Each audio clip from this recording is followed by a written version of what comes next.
Pemirsa, selama masa pandemi COVID-19 ini, proyek infrastruktur di Sulawesi Utara tidak pernah berhenti. Salah satunya yang sekarang sementara digarap pemerintah provinsi, yaitu adalah pelebaran jalan di Boulevard 2.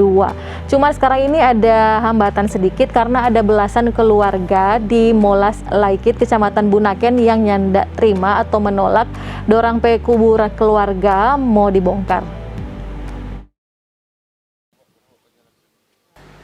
Belasan makam keluarga di Laikit Molas, Kecamatan Bunaken dibongkar untuk proyek pelebaran jalan Boulevard 2. Namun pembongkaran sebidang lahan oleh pihak Balai Jalan ini terhenti karena dihalangi oleh pihak keluarga yang tidak terima makam keluarganya dibongkar untuk proyek pelebaran jalan.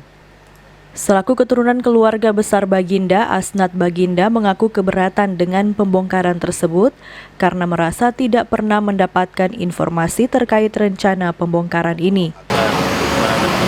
Saya sebagai yang mewakili ahli waris dari Dotu leluhur kami menuntut kepada pihak-pihak yang berwajib untuk melakukan hukuman kepada yang melakukan tindakan terhadap penggalian yang tidak wajar dan mencuri tulang belulang dari leluhur Dotu kami. Ada sekitar 19 kuburan dan sampai detik sekarang kami keluarga ahli waris tidak mengetahui di mana keberadaan tulang belulang tersebut. Makanya kami minta tulang belulang itu segera dikembalikan dan siapa yang bertanggung jawab. Tetap menuntut sampai titik darah penghabisan. Kami ahli waris tetap menuntut keadilan. Bongkar mafia tanah.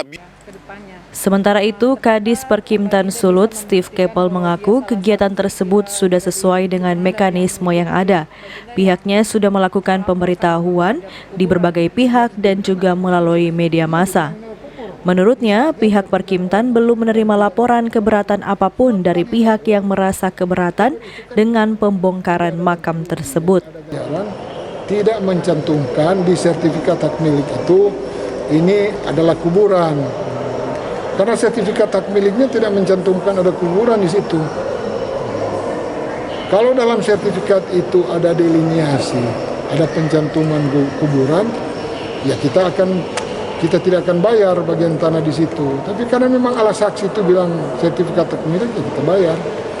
Yang merasa diri punya hubungan hukum dengan kuburan itu, tidak ada yang melapor. Sampai hari ini. Tidak ada yang melapor. Jadi belum ada sama sekali? Artinya, kalaupun ada pihak lain yang merasa diri punya hubungan hukum itu, menunjukkan seperti apa hubungannya. Entah itu keterangan dari lurah, entah itu bagian dari keluarga, dari kuburan itu, dan seterusnya. Tapi sampai sekarang tidak ada. Sementara itu, Windu Noto Hadisetyo selaku PPK pihak Balai Pelaksana Jalan Nasional mengaku untuk pelaksanaan proyek tersebut sepenuhnya hanya terkait pengerjaan fisiknya saja dan untuk status lahannya merupakan wewenang pihak Perkimtan. Queen Simatau melaporkan untuk Kawan Nuha TV.